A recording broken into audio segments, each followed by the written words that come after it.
Pojdziemy na gruś umycie.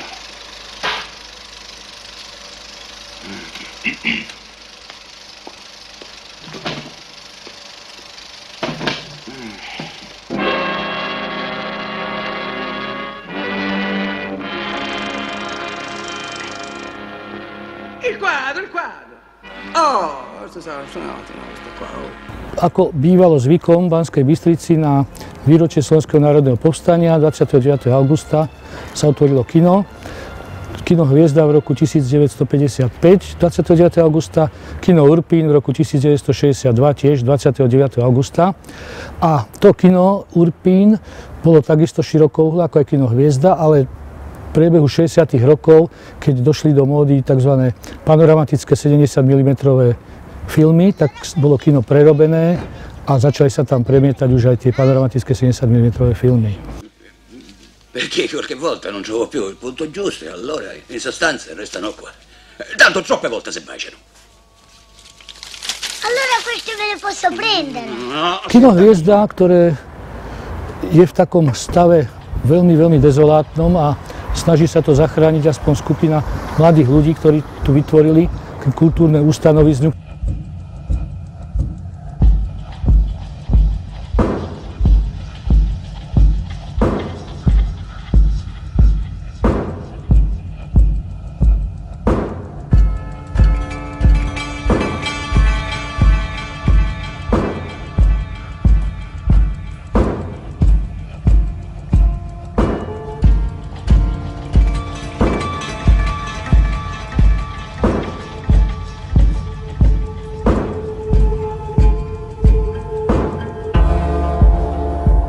Kina Hviezda sme v podstate ako neformálna skupina rôznych kamarátov, známych a priateľov vytvorili v podstate kultúrne centrum.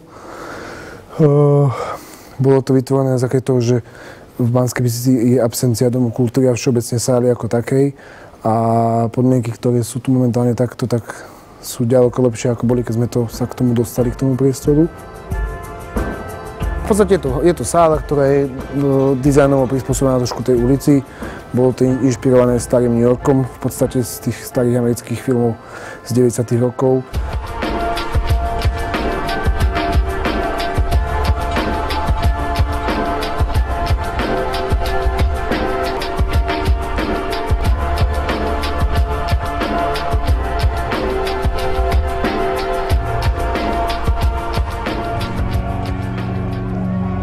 Čase okno otvorím a všetkých od tých vyhodím a výzvu vyvetrám.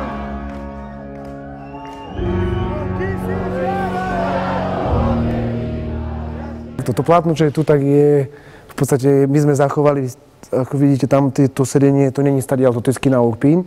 Hore, čo sú boxy, sú urobené z pôvodného sedenia kina. Môžete tu vidieť, tuto na stenách sú kotúče, tu sú obrázky z filmov. Sú to také artefakty, kde sme chceli zachovať to kino, lebo proste predsa je to kinosála. Bola to jedna z najlepších kinosál vôbec v danej dobe, keď to proste vzniklo. A plátno je tu preto, že robia sa tu aj premietania nejakých akademických filmov, bolo tu veľa, boli tu klipy rôznych kapiel a tak. Zatiaľ sme nemali odvahu premietať nejakým spôsobom film. Raz tu hosťovalo kino v bazéne, keď mali veľmi zlé počasie, tak to premietali tu. A štandardne ako každý Slovák, hokej sa pozerá a tak ďalej. Keď upratujeme, tak si pustíme niečo. Samozrejme, veľakrát sa dá aj tá hronka tu prísť pozrieť, lebo dávate tam celkom zaujímavé veci. Určite to budeme premietať toto. Takže neviem, no to je asi... Chceli sme zachovať akože to kino, že je to... Ale v podstate dá sa povedať, že na to, aké je to plátno, dobre, teraz ten obraz nie je možno úplne top, ale je to dosť veľký obraz. Veľa som daroval ľuďom do dokumentov starých kinách, ako študentom a do Akadémie umenia, tak...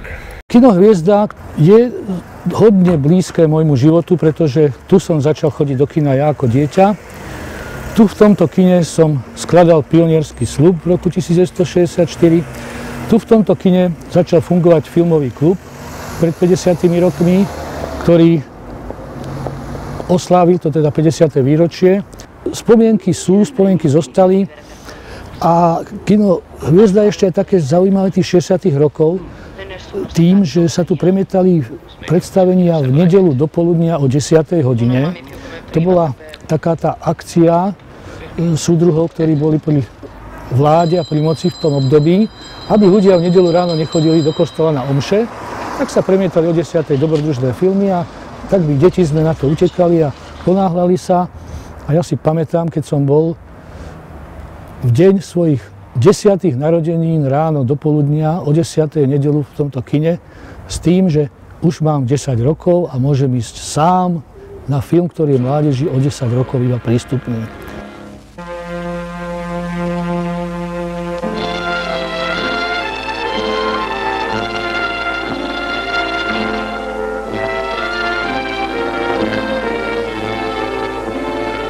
S kinom Urpín mám spomienky skôr také iné, že tam sme sa s filmovým klubom presťahovali, keď už nám kapacita kina Hviezda nestačila a navyše sme tam premietali kino Filmotéka, to bolo ešte navyše ďalšie predstavenia. A kino Urpín nám poskytovalo také tie väčšie zážitky, čo sa týka tých panoramatických filmov, to veľké, široké plátno, stereozvuk a tam sme sa chodili skôr tak baviť. Kino Hviezda bolo skôr komornejšie. Pamätám sa, že tam boli ešte pôvodne drevené lavice, bolo tam 440 miest. Málo kde som videl, že popri tom, že stredom sály sa tiahli sedadlá, tak boli ešte tzv. Bočné. A na tých drevených laviciach to bolo celku zaujímavé, všetko to vrzgalo. Malo to takú akúsi patinu takého starého kina, ktoré potom, keď sa tie sedačky vymenili, tak už trošku to stratilo. Tak ja si pamätám na Urpína a na Hviezdu napríklad. Na aké filmy ste chodievali, ako si na to spomínate? To už si nepamätám. Viem, že som bol v Hviezde, som bol na Levý král. To bola taká hitovka vtedy. A to je asi všetko, čo si spomeniem. Som tiež chodila dosť veľa do kina, do týchto starých kín, no ale filmy si už určite nepamätám. A tiež by som bola za to, keby sa to nejako zrekonštruovalo alebo obnovilo, tak určite je to škoda, že to tam chátra. Má to také svoje čaro, takú svoju atmosféru, takéto malé kina. Že by som bola za to, aby sa to obnovilo. Ak sa s tým dá niečo robiť, tak nech sa s tým niečo robí. No ešte Urpín a Hviezda, keď fungovali, tak vtedy sme dosť často chodievali do kín a veľmi dobre. Na aké filmy ste chodievali? Viete čo, rôzne žánre. Vlastne aj s deťmi ešte vtedy na detské, aj pre dospelých, proste komédie, historické, proste všetko, čo sa premietalo, tak keď sme mali chuť a čas, tak sme, či už s deťmi, alebo len sami. S mužom, tak sme chodili. Čo si ja pamätám, tak tu bolo kino Urpín a kino Hviezda. Ale ja som tu chodil v 1972 až 1976 na gymnázium vojenské do Banskej Bystrice. No a to bol sviatok, keď sme šli do kina. To bolo, sme sa tešili, pretože vtedy nejaká kultúra extra nebola. Takže to kino bolo také niečo, že sme tam randili, stretávali sme sa a tak ďalej. No v súčasnosti už v kine som nebol veľmi dávno. Ja som bývala v meste ako slobodná na internáte, tak sme už len čakali, kedy bude nový film dajaký. A to sme si museli lístky predčasne zohnať. No takže, dobre, no ale teraz to vidím, kino Hviezda, katastrofa, chodím tade. No ale čo s tým budú robiť? Kto tam bude chodiť? Ono aj tieto filmy, veď je to drahé pre ľudí. Tu v záhrade, v exteriéri, máme ako taký monument padlých banskobystrických kín túto premietačku z kina Urpín, ktorú sme vlastne zachránili pred zbernými surovinami minulý rok, keď sa majiteľ rozhodol vypratať vlastne a zbúrať kino Urpín. Záhrada Centrum nezávislej kultúry premieta zhruba 40 až 50 filmov do roka. Sú to väčšinou tematicky zamerané filmy v rámci diskusí, dokumenty, ale sú to aj festivaly, tematické festivaly, napríklad škandinávské filmy, francúzske filmy. Teraz budú najbližšie v máji nemecké filmy, 3 večery. Snažíme sa, keďže už tých kín v podstate okrem Európy a filmového klubu nefunguje v Banskej Bystrici veľa, snažíme sa vlastne vyberať také tituly, ktoré normálne v Banskej Bystrici ľudia neuvidia. Sú to väčšinou filmy, ktoré sú nekomerčné, teda nie sú tak distribučne tlačené ako tie, ktoré sa dostanú do multiplexov. Sú to filmy častokrát aj pre náročnejšieho diváka, ale sú to aj normálne filmy, zábavné niektoré. Je tam napríklad festival Inakosť, bol festival Skandy, škandinávske filmy a takisto pravidelne robíme ekofilm, to sú dokumenty s environmentálnou problematikou. A tento rok sme sa zapojili do medzinárodného projektu Kinedok, ktorý podporuje distribúciu európskych dokumentov a každý mesiac vlastne budeme uvádzať jeden európsky dokument. Popri tom ešte mladí ľudia, študenti napríklad v gymnázia Jozefa Gregora Tajovského otvorili také netradičné, netypické kino, volá sa to kino v bazéne, ktorý v letných mesiacoch premieta tam v nádvorí gymnázia a v podstate divácky sa im darí a myslím si, že aj ten program je celku zaujímavý a sú to mladí ľudia, ktorí by teda po nás starších mali prevziať tú iniciatívu s premietaním filmov v Banskej Bystrici. Popri kine Hviezda a kine Urpín, keď bol postavený Dom kultúry, tak vzniklo tam aj kino. Kino bolo otvorené v roku 1989 a bolo to asi prvé súkromné kino na území Slovenskej republiky. Tam sme sa teda potom po určitom čase aj my s filmovým klubom presťahovali. Volalo sa to kino Odborár a po čase sa tak trošku vyprofiloval jeho program, tak zmenil aj potom názov na Kino Klub. A to bolo aj kino, kde sa teda konal prvý aj druhý ročník Medzinárodného festivalu filmových klubov v roku 95 a 96. A potom zmenilo to kino názov aj na Art kino a snažilo sa popri tom, že ponúkalo teda aj novinky z filmovej distribúcie, aj komerčné filmy, tak viac sa zameriavať na tie filmy artové a filmy umelecky hodnotnejšie.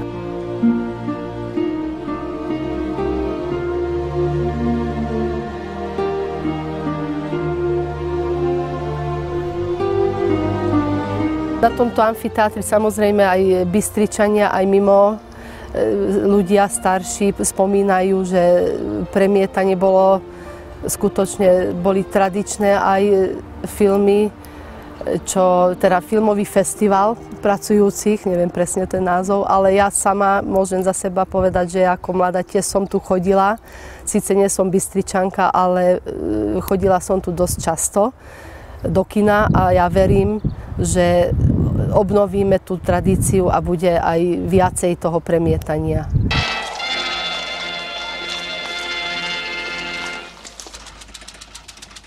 Tu qua non ci devi venire.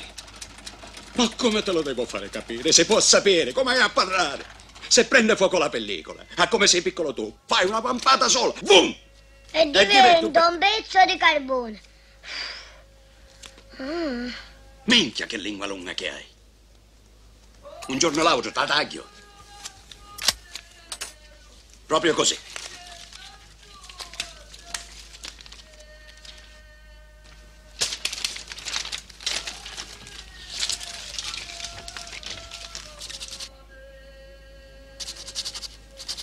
Me lo posso prendere? Allora me lo posso prendere? Me lo posso prendere? No! Minchia, ma allora sordo sei! Questo lo devo mettere di nuovo dentro quando smontiamo la pellicola, santo diavolone! Ma peggio di una piattola, sì! Tak vás vítam v retro premietačke. Poďte ďalej pozrieť, ako to bolo kedysi a veríme a dúfame, že bude aj teraz, pretože sa na tom pracuje veľmi, aby toto všetko fungovalo, aj bude, aby sa dalo premietať.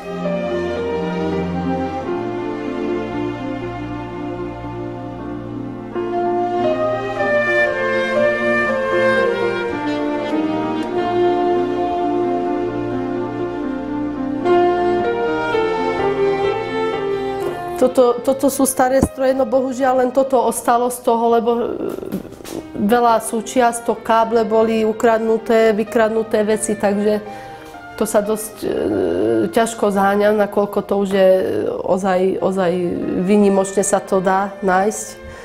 Ale sú fandovia, hľadáme a podarí sa to určite, no. E a quei tempi non è che c'erano queste macchine moderne. Le pellicole erano mute. Il proiettore girava a mano, proprio così, con la manovella.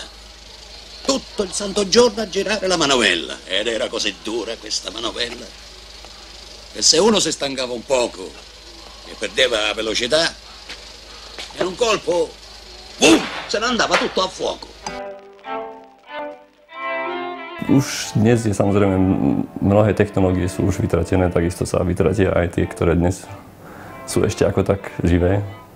Možno o 10 rokov už budú sa tie stroje naozaj brať ako veľká vzácnosť, alebo málo kde ešte funkčné. Je veľká škoda, že kiná postupne zanikajú a všetko sa sťahuje do jedného centra, do multiplexu.